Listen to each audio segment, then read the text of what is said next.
بسم اللہ الرحمن الرحیم صلی اللہ تعالی علی حبیبی محمد وعلی آلہ وصحبہ وسلم۔ حضرت سیدنا امام بخاری صاحب رحمۃ اللہ علیہ نے ترجمہ الباب قائم فرمایا،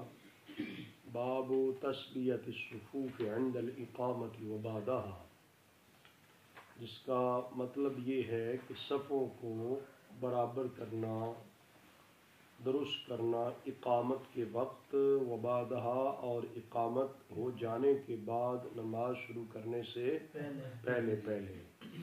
صفوں کی درستگی جو ہے یہ بڑی ضروری ہے، اور صفوں کی درستگی سے بہت زیادہ جو ہے وہ فوائد اور ثمرات ہیں جو ملتے ہیں۔ صفوں کی درستگی پر نبی کریم صلی اللہ علیہ وآلہ وسلم نے بڑی تاکید فرمائی، اور صحابہ کرام رضوان اللہ علیہم اجمعین بھی صفوں کی درستگی کا پورا اہتمام کرتے تھے۔ حضرت سیدنا عمر فاروق رضی اللہ تعالیٰ عنہ تو باقاعدہ طور پہ پوچھ لیتے آدمی کو بھیج کر کہ سارے درست ہیں، پھر نماز شروع فرماتے ہیں۔ اسی طرح باقی صحابہ کرام رضوان اللہ علیہم اجمعین خلفائے راشدین کے معمولات ملتے ہیں۔ تو اس حدیث پاک جو یہاں پہ حضرت سیدنا امام بخاری صاحب رحمۃ اللہ علیہ اس ترجمہ الباب کے تحت لے کر ہے، وہ حضرت نعمان بن بشیر رضی اللہ تعالیٰ عنہ کی ہے۔ وہ فرماتے ہیں کہ نبی کریم صلی اللہ علیہ وآلہ وسلم نے ارشاد فرمایا، البتہ ضرور بضرور تم اپنی صفوں کو برابر کر لو، سیدھا کر لو، یا اللہ تعالیٰ تمہارے درمیان اختلاف ڈال دے گا، یا اللہ تعالیٰ تمہارے درمیان یہ جو اگلا جملہ ہے، اس سے جہاں یہ پتہ چلتا ہے کہ صفوں کی درستگی نہ ہونے کی وجہ سے صفیں برابر نہیں ہے، تو امت میں لوگوں میں اختلاف پیدا ہو جائے گا۔ ساتھ یہ بھی ضمناً مسئلہ معلوم ہو گیا، اگر صفیں درست ہیں امام کے پیچھے،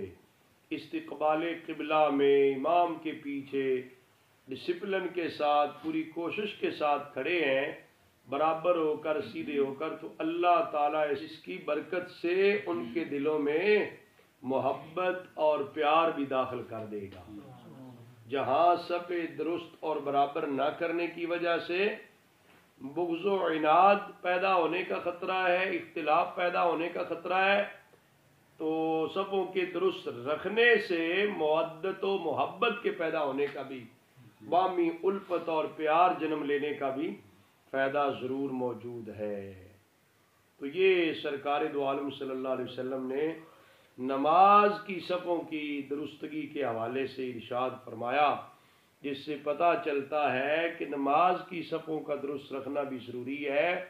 تو بعد از نماز بھی امت محمدیہ کو اپنی اپنی صفوں میں اتحاد پیدا کرنے کی ضرورت ہے، انتشار سے بچنا چاہیے، اس لیے کہ انتشار سے بہت بڑے نقصانات ہو جاتے ہیں، بلا وجہ ذاتی اختلافات کی بنیاد پہ بڑا نقصان ہو جاتا ہے۔ تو یہ ڈسپلن دیا گیا ہے نا نماز میں، صفوں کی درستگی سے امت کو باقی معاملات کے اندر بھی صف درست رکھنے کا حکم دیا گیا ہے۔ تو اس ترجمہ الباب کے تحت حضرت سیدنا امام بخاری صاحب رحمۃ اللہ علیہ جو دوسری حدیث پاک لے کر ہے، وہ حضرت سیدنا انس رضی اللہ تعالی عنہ سے ہے کہ نبی کریم صلی اللہ علیہ وآلہ وسلم نے ارشاد فرمایا، اقیم الصفوف، صفوں کو سیدھا کر لو۔ اقیم الصفوف کیا مطلب ہے؟ صفوں کو سیدھا کر لو۔ آقا حضور علیہ السلام نے فرمایا، فإنی اراکم خلف ظہری، میں تمہیں اپنی پیٹھ پیچھے دیکھتا ہوں، میں تمہیں اپنی پیٹھ پیچھے دیکھتا ہوں۔ یہ نہ سمجھا کرو کہ میرا چہرہ قبلہ کی جانب ہے تو پیچھے مجھے پتہ نہیں چلتا، مجھے پیچھے بھی پتہ چلتا ہے، پیچھے سے بھی میں دیکھتا ہوں، چہرہ بظاہر قبلہ کی جانب ہوتا ہے، لیکن اللہ کی عطا کردہ قدرت سے آقا حضور علیہ السلام تمام جہتوں کی طرف دیکھ سکتے تھے، جیسے آقا حضور سامنے دیکھتے ایسے ہی چہرہ مبارک سیدھا سامنے ہوتے ہوئے بھی پیچھے کا دیکھ سکتے تھے۔ آقا حضور علیہ السلام کی نگاہ نبوت کا یہ حال تھا کہ آقا حضور علیہ السلام جیسے روشنی میں دیکھا کرتے تھے ایسے ہی اندھیرے میں بھی دیکھا کرتے تھے۔ آقا حضور علیہ السلام کی نگاہ نبوت سے کوئی چیز مخفی اور پوشیدہ نہیں ہے۔ تب بھی تو اللہ حضرت عظیم البرکت امام شاہ احمد رضا غبریلوی رحمۃ اللہ علیہ نے فرمایا تھا، سرے عرش پہ ہے تیری گزر، دل فرش پہ ہے تیری نظر، ملکوت و ملک میں کوئی شے نہیں جو تجھ پہ عیان ہو۔ ملکوت و ملک میں شے نہیں تو تجھ پہ عیان نہیں، ہر چیز آپ پہ اشکارا ہے، کوئی چیز آپ کی مخفی آپ کے سامنے مخفی نہیں ہے۔ آقا حضور علیہ السلام کو محض توجہ کرنے کی ضرورت ہوتی ہے، جدھر توجہ فرما دیتے ہیں ادھر کے حالات آپ پر آشکارا ہو جاتے ہیں۔ جن روایات میں بظاہر کو ایسی چیز ملتی ہے جس سے پتہ چلتا ہے کہ آپ کو اس بات کا علم نہیں تھا، یا تو بھی آقا حضور علیہ السلام کو اس چیز کا اللہ تعالیٰ نے علم دیا نہیں تھا، یا کوئی چیز دیکھنے کے متعلق ہے تو اس میں یہ آقا حضور علیہ السلام نے توجہ نہیں فرمائی۔ بغیر توجہ کے اور حال ہوتا ہے، توجہ کے ساتھ اور حال ہوتا ہے۔ بار آقا حضور علیہ السلام نے فرمایا فَإِنِّي أَرَاكُمْ خَلْفَ ظَهْرِي، میں اپنی پیٹھ پیچھے تمہیں دیکھ رہا ہوں۔ گویا کہ آقا حضور علیہ السلام سے کوئی چیز مخفی اور پوشیدہ نہیں ہے۔ یہاں پر حضرت سیدنا امام بدر الدین عینی رحمۃ اللہ علیہ شارح صحیح بخاری عمدۃ القاری شرح صحیح بخاری میں فرماتے ہیں،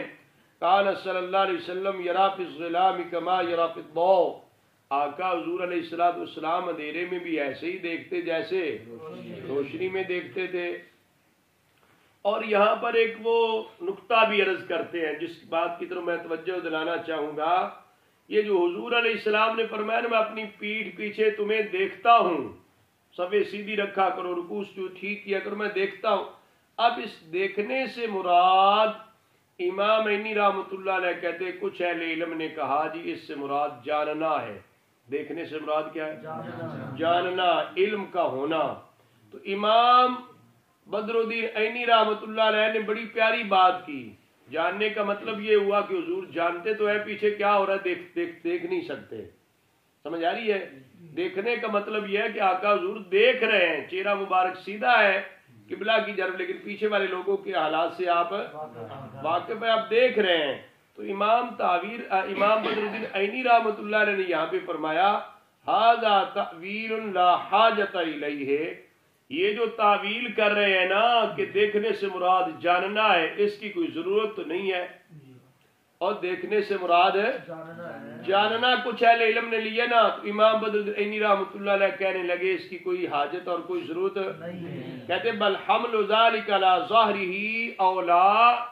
اس کو اپنے ظاہر پر محمول کرنا اولا ہے، وَيَكُونُ ذَلِكَ زِيَادَةً فِي كَرَامَاتِ الشَّارِعِ، بھئی ظاہر پر معمول کرنے سے ہوگا کیا؟ آقا حضور علیہ السلام کی عظمت اور آشکارا ہو جائے گی،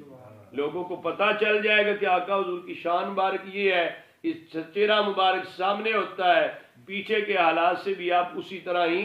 بخوبی اور آگاہ ہوتے، آپ کی نگاہ مبارک سامنے بھی دیکھ رہی ہوتی ہے، اسی وقت پیچھے بھی دیکھ رہی ہوتی ہے، تو کرامات شارع علیہ السلام میں اضافے کا سبب بنتی ہے یہ بات، تو اس کو ظاہر پر ہی معمول کریں گے۔ پتہ یہ چلا کہ محدثین کرام اہل علم جو ہے نا، آقا حضور علیہ السلام کی عظمت اور شان کا پہلو جہاں کہیں ملتا اس کو اس انداز میں پیش کرتے تھے، مخفی نہیں رکھتے، پوشیدہ نہیں رکھتے تھے، بلکہ کہیں پہ ظاہر پر معمول کرنے سے کوئی افادیت مل رہی تھی کہ عظمت مصطفیٰ صلی اللہ علیہ وسلم اور زیادہ واضح ہو جائے گی لوگوں پر، تو کہا اس کو ہم ظاہر پر ہی معمول کریں گے، اس کی کوئی اور مراد اور تعویل نہیں کریں گے۔ یہ حضرت قرطبی صاحب نے بھی یہی کہا۔ آگے فرمایا کہ حضرت امام احمد اور جمہور علماء رحمہ اللہ کا کہنا ہے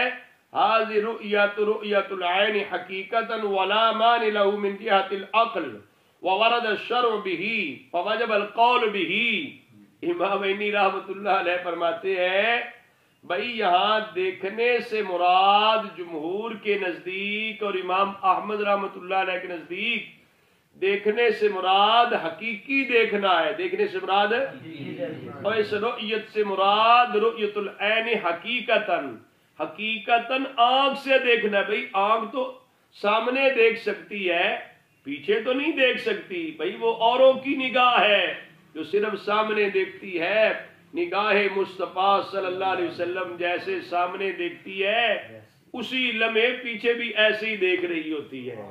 سمجھ آ رہی ہے؟ تو فرمایا یہ حقیقتاً دیکھنا مراد ہے۔ بھائی حقیقتاً دیکھنے میں کوئی چیز رکاوٹ نہیں ہے، فرماتے ولا مانع له من جهة العقل، عقل اس بات کو کوئی معنی نہیں ہے کہ پیچھے نہیں بندہ دیکھ سکتا۔ فرمایا وارد الشرع بھی، دوسری بات یہ ہے عقل مانے نہیں ہے، حضور خود فرما رہے میں دیکھتا ہوں، حضور جب شرع شریف وارد ہو گئی حدیث پاک میں واضح موجود ہے کہ حضور فرماتے میں دیکھ رہا ہوں، عقل مانے کوئی نہیں ہے، فواجب القول به،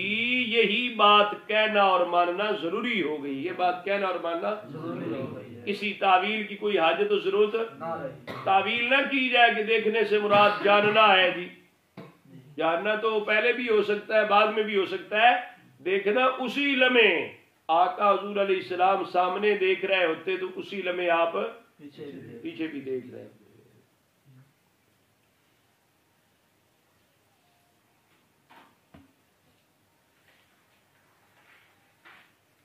حضرت سیدنا امام بخاری صاحب رحمۃ اللہ علیہ نے باب قائم فرمایا باب اقبال الامام علی الناس عند تصفیۃ الصفوف۔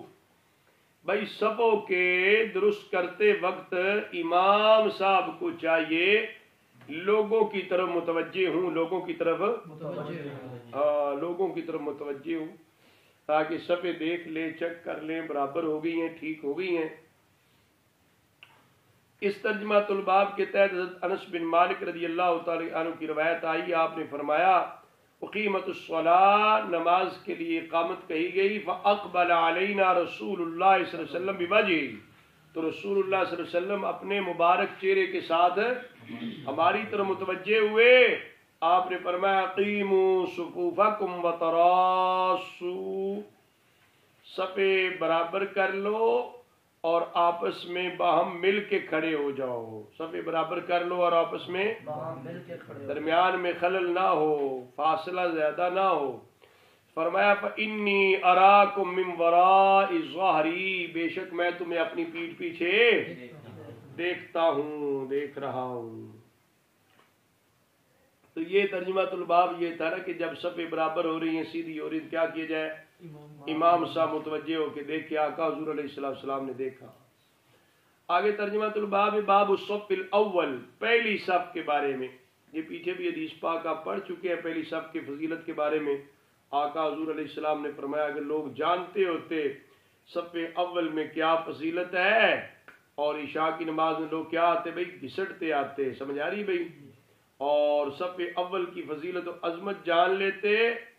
تو نہ عشاء اور صبح کی نماز کے بارے میں اگر لوگوں کو پتا ہوتا کیا ملے گا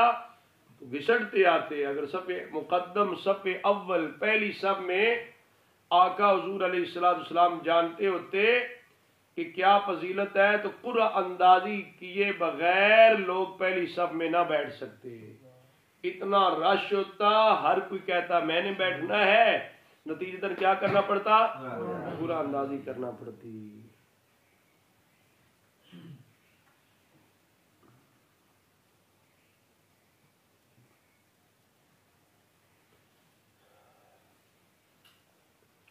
حضرت سیدنا امام بخاری صاحب رحمۃ اللہ علیہ ترجمہ الباب قائم فرمایا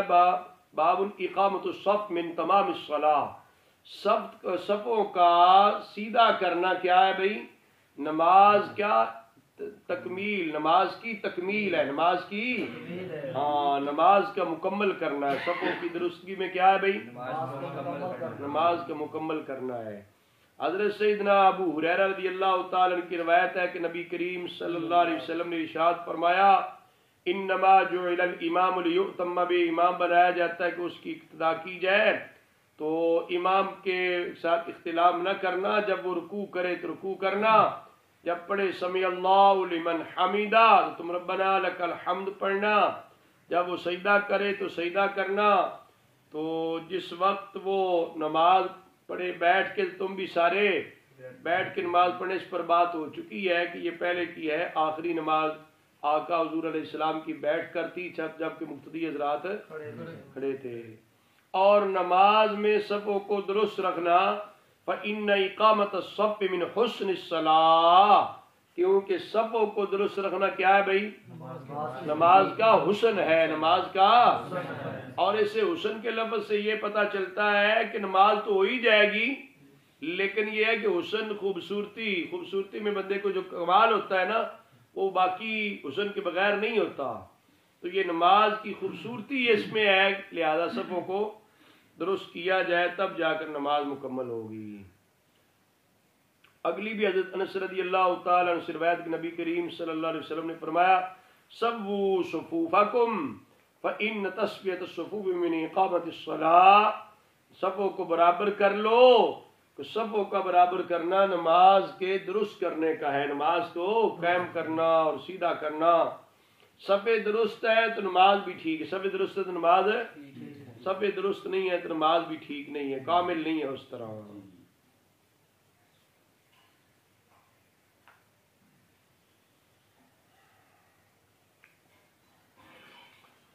حضرت سیدنا امام بخاری صاحب رحمۃ اللہ علیہ نے باب قائم فرمایا، باب اسم من لم یتم الصفوف،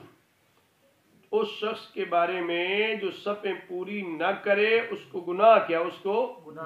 اس سے پتہ چلا نا صفوں کو پورا کرنے پہ ثواب ہے، صفوں کو پورا کرنے پہ نہ کرنے کا گناہ بیان کر رہے ہیں۔ تو روایت لے کر آئے حضرت انس بن مالک رضی اللہ تعالیٰ عنہ کے حوالے سے کہ وہ جب مدینہ منورہ آئے نا، پہلے تو مدینہ منورہ میں تھے، بعد میں بصرہ شفٹ ہو گئے، تو مدینہ منورہ بعد میں جب آئے ان سے پوچھا گیا کہ جب رسول اللہ صلی اللہ علیہ وسلم کے زمانہ پاک میں آپ تھے تو جیسے نظام تھا آج اس میں کیا فرق دیکھتے ہو، آج اس میں کیا کوئی نئی چیز دیکھتے ہو جو تم پسند نہیں کرتے؟ فرمایا ما انکرت شیئا الا انکم لا تقیمون الصفوف، میں نہیں کوئی چیز مطلب ہے عجیب جانتا مگر یہ کہ تم صفوں کو اس طرح برابر نہیں کرتے، صفوں کو اس طرح برابر ہے، ہاں صفوں کو اس طرح برابر نہیں رکھتے جس طرح آقا حضور علیہ السلام برابر کرنے کا اہتمام کرتے تھے۔ آقا حضور علیہ السلام حکم فرماتے، اپنی چھڑی کے ساتھ جو ہے وہ درست کر لیتے، جو آگے ہوتے ان کو پیچھے کرتے، جو پیچھے تھے ان کو، ہاں تو یہ صفوں کا درست کرنا بہت ضروری ہے۔ جو اس کا بظاہر نقصان ہے اقوامی طور پہ اختلافات جنم لیں، آج امت مسلمہ میں اختلاف ہے، اہل سنت و جماعت میں اختلاف ہے، تو نمازوں کی صفیں درست رکھنے سے ڈسپلن ملتا ہے، نظام ملتا ہے۔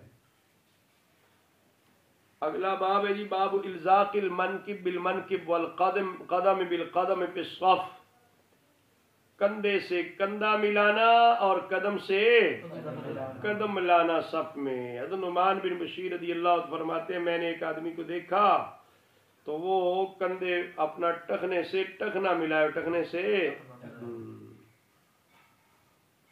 اور مونڈے سے مونڈا ملانا، کندھے سے کندھا ملانا، اس سے نماز کی صفیں درست ہو جاتا ہے، نماز کی صفیں درست ہو جاتی ہیں۔ ہاں کوئی ٹخنوں سے ٹخنے ملانے کی بات کرتے ہیں، وہ قدرے تکلف ہے، وہ مشکل ہے، سمجھ آ رہی ہے؟ بندہ ٹخنوں سے ٹخنے ملا کر کھڑا ہو نا اگر تو وہ پھر عجیب سا لگتا ہے۔ نماز میں خشوع خضوع چاہیے، تکلف نہیں چاہیے اس طرح۔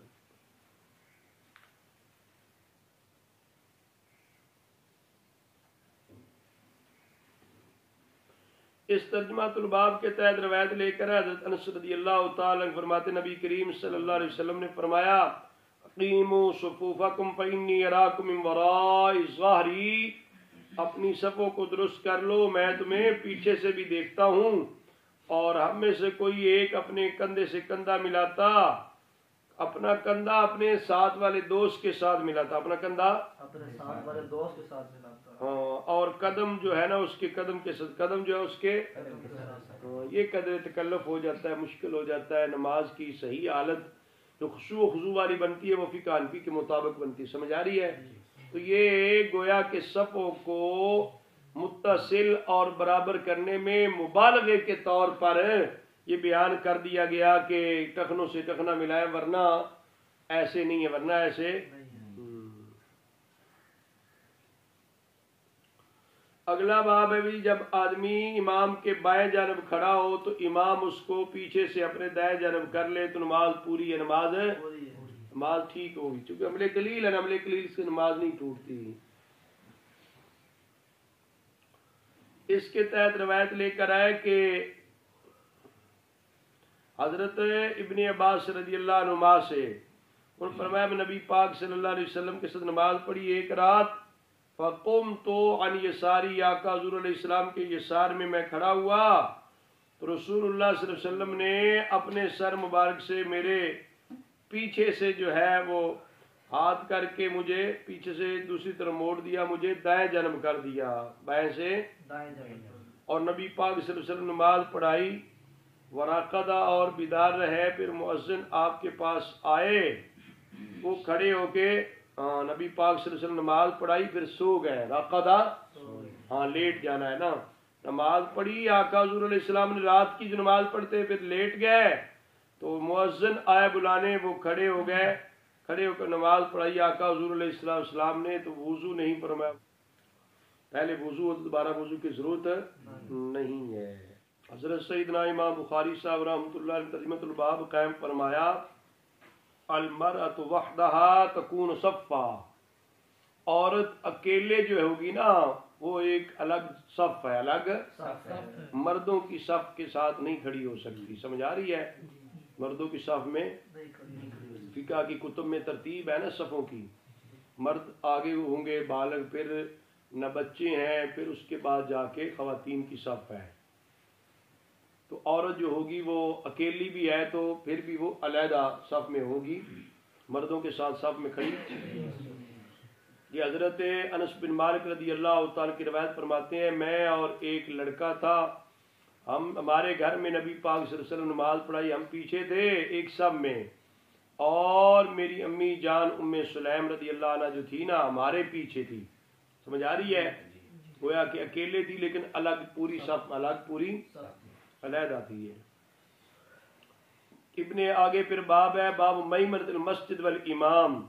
امام اور مسجد کی دائیں جانب، امام اور مسجد کی، اس کو کہتے ہیں میمنہ، کیا ہے؟ ہاں، جو بائیں جانب والا ہے وہ حصہ کیا ہوتا ہے؟ میسرہ، ظاہر امام کے قریب ہونا، امام کے پیچھے ہونا بالکل، پھر اس کے دائیں جانب زیادہ فضیلت ہے، پھر بائیں جانب، اس ترتیب سے ہے نا فضیلت بھی۔ ابن عباس رضی اللہ عنہ فرماتے ہیں میں کھڑے ہو کے نماز پڑھنے لگا نبی پاک صلی اللہ علیہ وسلم کے یسار میں، تو حضور علیہ السلام نے اپنے ہاتھ مبارک، یا راوی کہتے ہیں اپنے بازو سے مجھے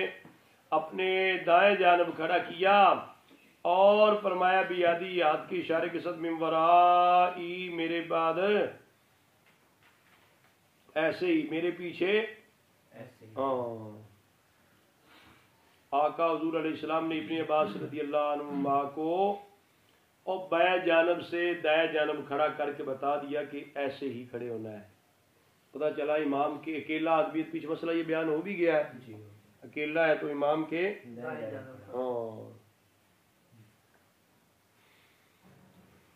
اگلا باب ہے جی، باب اذا کان بین الامام و بین القوم حائط او سترہ،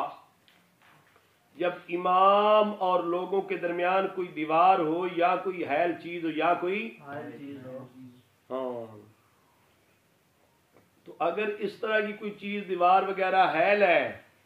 صفیں متصل ہیں، آگے اور پیچھے صفیں کیا ہیں متصل، اور امام کا حال بھی مشتبہ نہیں ہے مقتدی حضرات پر، تو نماز ہو جائے گی، نماز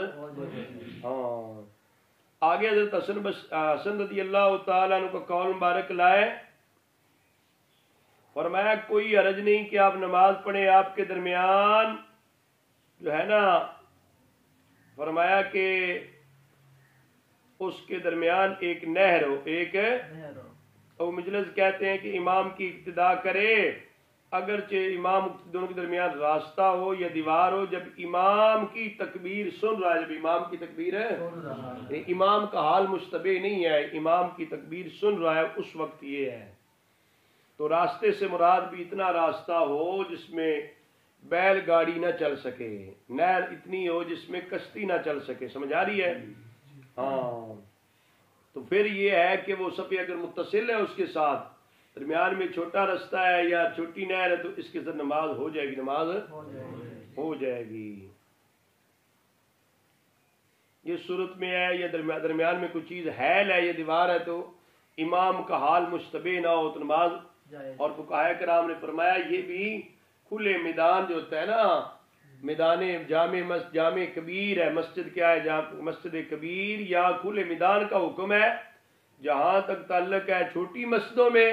وہاں پر اگر فاصلہ ہو تو پھر بھی نماز ہو جائے گی، نماز بہتر تو یہی ہے نا، سب بندی کے جو اصول ہے اس کے مطابق ہو، لیکن یہ ہے کہ نماز کی حد تک نماز ہو جائے گی۔ اور اس میں ترجمہ الباب قائم فرمایا حضرت ام المؤمنین عائشہ صدیقہ رضی اللہ عنہا سے، آپ فرماتی رسول اللہ صلی اللہ علیہ وآلہ وسلم رات کی نماز جو ہے آقا حضور علیہ الصلوۃ والسلام پڑھ رہے تھے اپنے حجرہ مبارکہ میں، اور حجرے کی دیوار چھوٹی تھی، حجرے کی دیوار لوگوں نے نبی پاک صلی اللہ علیہ وسلم کے سراپا مبارک کو دیکھ لیا تو لوگ کھڑے ہو کے آقا حضور علیہ السلام کی نماز کے ساتھ نماز پڑھنے لگے، آقا حضور کے ساتھ کھڑے ہو کے نماز تو فَأَصْبَحُوا فَتَحَدَّثُوا بِذَلِكَ، جب صبح ہوئی تو انہوں نے باتیں کی کہ رات تو آقا حضور علیہ السلام کے پیچھے اتنی لمبی اور اتنی نماز پڑھنے کا موقع ملا۔ جب باتیں کی تو لوگوں میں شوق ذوق پیدا ہوا۔ جب دوسری رات آئی تو رسول اللہ صلی اللہ علیہ وسلم اس رات بھی قیام فرمایا تو آپ کے ساتھ اور لوگ بھی شامل ہو گئے نماز کے ساتھ ہی۔ آقا حضور نے 2 یا 3 راتی ایسے پڑھایا، یہاں تک کہ جب اس کے بعد رسول اللہ صلی اللہ علیہ وسلم بیٹھ گئے، پھر آقا حضور علیہ السلام تشریف نہیں لائے، پھر تشریف جب صبح ہوئی تو لوگوں نے اس بات کا ذکر کیا آقا حضور بڑا لطف آیا، آپ آتے رہے، نماز ہم رات کو پڑھتے رہے، تو یہ گزشتہ رات نہیں تشریف لائے۔ آپ نے فرمایا انی خشیت ان تکتب علیکم صلاۃ اللیل، مجھے کیا ہے بھئی خدشہ یہ لیک ہوا ہے تو تمہارے اوپر رات کی نماز فرض نہ ہو جائے، رات کی نماز اور 3 راتیں پڑھا کر آقا حضور نے سنت تو بنا دی، سنت تو لیکن یہ ہے کہ ہر رات اگر آپ آتے رہتے تو کیا ہوتی، نماز فرض نہ ہو جائے، اس وجہ سے حضور نے فرمایا میں نہیں آیا۔ تو یہ کون سی نماز ہے بھئی؟ یہ نماز تراویح ہے، نماز 3 راتیں آقا حضور علیہ السلام نے پڑھائی۔ اس کے بعد جو ہے آقا حضور علیہ السلام نہیں آیا، حضرت عمر فاروق رضی اللہ تعالی 20 رکعت نماز تراویح باقاعدہ طور پہ ان کے زمانہ پاک میں پڑھی جاتی۔ حضرت عثمان غنی علی رضی اللہ تعالی کے زمانے میں بھی ایسے ہی تھا۔ حضرت صاحب بن یزید رضی اللہ تعالی کہتے ہیں، جو بہقی کی روایت ہے جس میں کہتے ہیں کہ آدھے عمر میں تو لوگ 20 رکعت نماز تراویح پڑھتے، آدھے عثمان اور آدھے علی رضی اللہ تعالی عنہما میں بھی۔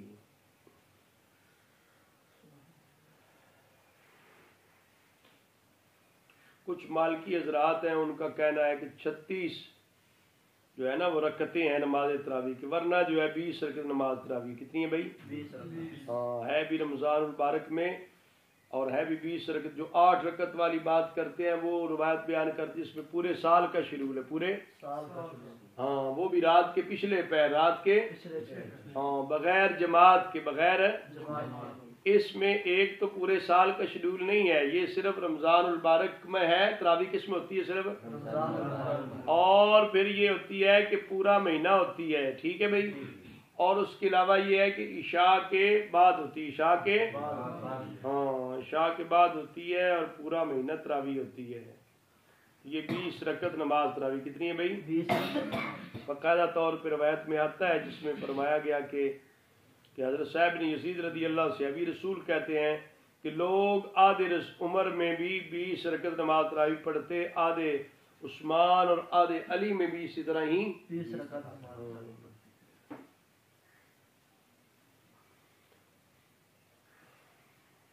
اگلا باب باب الصلاۃ اللیل، رات کی نماز۔ حضرت ام المؤمنین عائشہ صدیقہ رضی اللہ عنہا فرماتی نبی پاک صلی اللہ علیہ وسلم کی ایک چٹائی تھی جس کو دن کے وقت بچھا لیتے تو رات کو اس چٹائی کا حجرہ بنا لیتے تھے۔ تو ایسے کیا تو لوگ امنڈ ہے، آقا حضور علیہ السلام کے پیچھے سب بندی کر دی. سمجھ آ رہی ہے بھائی؟ آقا حضور علیہ السلام اگرچہ اپنے مسجد میں ہو پھر تو ویسے ہی ٹھیک ہے نا، حجرہ مبارک بھی مسجد کے ساتھ متصل ہے، تو وہاں پہ اگر آقا حضور سین میں ہیں، لوگ ساتھ کھڑے ہیں اور کچھ مسجد میں دائیں جانب بنتی ہے آقا حضور علیہ السلام کی، تو اس طرح نماز نفل پڑھ لیتے ہیں تو ٹھیک ہے. یہ تراویح کا یہ مسئلہ ہے نا، یہ فرض نماز تو نہیں ہے نا.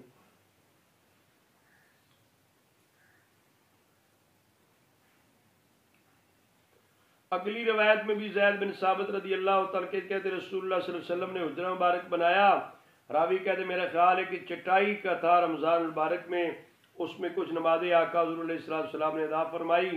فصلی بصلاۃ نام من اصحابہ، کچھ صحابہ کرام رضوان اللہ علیہم اجمعین نے بھی نبی پاک صلی اللہ علیہ وسلم کی نماز پڑھی. جب آقا حضور علیہ السلام نے ان کو جان لیا تو آپ تشریف نہ لائے. آپ تشریف ہے جب نبی پاک صلی اللہ علیہ وسلم نے ان کو جانا تو آقا حضور بیٹھ کے پھر ان کے پاس تشریف لائے. فرمایا کہ میں نے پہچان لیا تھا، جو کوئی میں نے تمہاری کاریگری کو دیکھا ہے نا، میں نے اس چیز کو بھانپ لیا تھا، لہذا اپنے گھروں میں نماز پڑھ لیا کرو،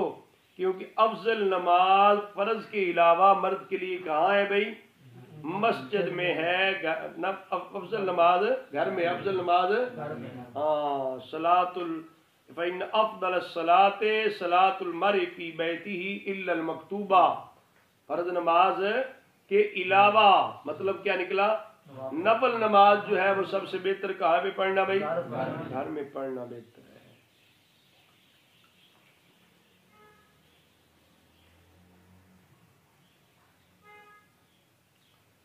حضرت سیدنا امام بخاری صاحب رحمۃ اللہ ترجمۃ الباب قائم فرمایا ایجاب تکبیر. تکبیر فرض ہے نا، تکبیر کریمہ نماز کی شرائط میں، نماز کے اور نماز کا آغاز اور شروع کرنا. اس کے تحت جو روایت لے کر آئے ہیں یہ پیچھے پڑھ چکے ہیں، جس کے اندر اس ترجمۃ الباب کے ساتھ مطابقت تو اتنی ہے کہ امام بنایا جاتا تاکہ اس کی اقتداء کرے. جب وہ نماز پڑھے تو تم بھی نماز پڑھو، جب وہ کھڑے ہو کے پڑھے تم کھڑے ہو کے پڑھو.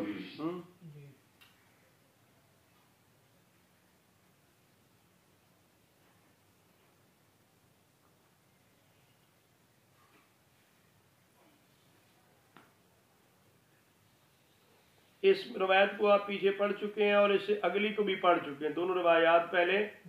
ہو چکی ہیں. اس سے آگے حدیث جو حدثنا ابو الیمان سے شروع ہو رہی ہے، حضرت ابو ہریرہ رضی اللہ فرماتے ہیں نبی پاک صلی اللہ علیہ وسلم نے فرمایا انما جعل الامام لیؤتم بہ، امام بنایا جاتا ہے کہ اس کی اقتداء کی جائے. فاذا کبر کبروا فکبروا، اذا کبر فکبروا، جب تکبیر کہے تو تم بھی تکبیر کہو. اور یہ دن تکبیر کا کہنا، تکبیر شرط ہے نماز کی. تو جس وقت وہ رکوع کرے تو رکوع کرو، جب وہ سمیع اللہ لمن حمدہ پڑھے تو ربنا ولک الحمد پڑھو، جب سجدہ کرے تو سجدہ کرو، جب بیٹھ کے نماز پڑھے تو سارے. یہ حکم منسوخ ہو چکا ہے، آخری جو جز ہے یہ حکم آقا حضور علیہ السلام کی آخری نماز کے ساتھ یہ منسوخ ہو گیا ہے.